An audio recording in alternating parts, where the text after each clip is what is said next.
saling memaafkan awak. Ku ada silap je salah, tersinggung kenai telantak keturun. Sebab tersinggung je lidah aku kecik orang Minang, babayo dari tersinggung ditinju. Ba'a engkau itu cik orang Minang.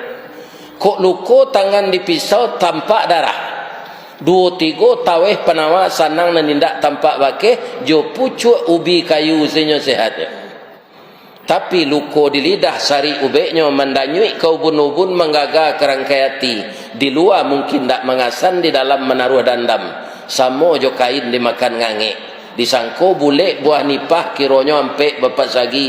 Di luar lipek tak berubah, di dalam cair tiok ragi. Ko ado perasaan apa jo ibu nan cair tiok ragi tu dek muncul ambo nang kurang aja kok. Ambo minta maaf ke jemaah. Lede